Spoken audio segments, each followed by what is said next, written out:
National Herald કેસની સુનાવણી મુલતવી. દિલ્હી કોર્ટે ઈડી ચાર્જશીટની સુનાવણી 16 ડિસેમ્બર સુધી મુલતવી રાખી. સંરક્ષણ મંત્રી રાજનાથ સિંહે શનિવારે જણાવ્યું હતું કે ઓપરેશન સિંદૂર એ નાગરિક લશ્કરી મિશ્રણનું એક નોંધપાત્ર ઉદાહરણ છે. ગેંગસ્ટર અનમોલ બિશ્નોઈની એનઆઈએ કસ્ટડી 5 ડિસેમ્બર સુધી લંબાવવામાં આવી. ન્યાયાધીશે એનઆઈએ હેડક્વાર્ટરની અંદર સુનાવણી હાથ ધરી છે. કેન્દ્રીય આરોગ્ય મંત્રી શ્રી જેપી નડ્ડાએ જણાવ્યું કે સરદાર પટેલે જોયેલા ભારતના સ્વપ્નને વડાપ્રધાન શ્રી નરેન્દ્રભાઈ મોદી સાકાર કરી રહ્યા છે. એમ council on energy, environment and water દ્વારા શરૂ કરાયેલા અભ્યાસમાં જણાવ્યું છે કે ભારતની ગ્રીન ઇકોનોમી 2047 સુધીમાં $4.1 ટ્રિલિયન નું રોકાણ આકર્ષી શકે છે, 48 મિલિયન એફટીઈ રોજગારીનું સર્જન કરી શકે છે.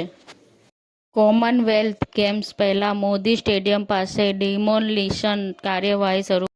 ગુજરાત વિધાનસભા ખાતે શ્રી અમૃતલાલ વિઠ્ઠલદાસ ઠક્કર બાપાની 156મી જન્મ જયંતિ નિમિત્તે પુષ્પાંજલિ અર્પણ કરાઈ.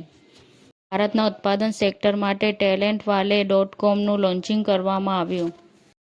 હત્યાની અફવાઓ વચ્ચે ઇમરાન ખાનના પુત્રએ ભૂતપૂર્વ વડાપ્રધાનની સ્થિતિ અંગે સ્પષ્ટતા માંગી છે. તેમણે પોસ્ટ કર્યું છે કે અમે પુરાવા માંગીએ છીએ. એલસીબી અરવલ્લીની સફળ કામગીરી. અમદાવાદ, રાજસ્થાનની 7 ચોરાયેલી બાઇક ₹3.90 લાખ સાથે એક આરોપી ઝડપાયો. સમાચાર ટુડે ન્યૂઝ ચેનલની ટીમ અને જે સત્ય છે તે જ બતાવશે. આપ જોતા રહો સમાચાર ટુડે ન્યૂઝ ચેનલ.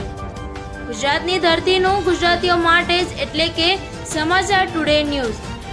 અમારી સમાચાર ટુડે ન્યૂઝ ચેનલને લાઇક કરો, શેર કરો અને સબસ્ક્રાઇબ કરો અને જોડાયા રહો સમાચાર ટુડે ન્યૂઝ ચેનલ સાથે.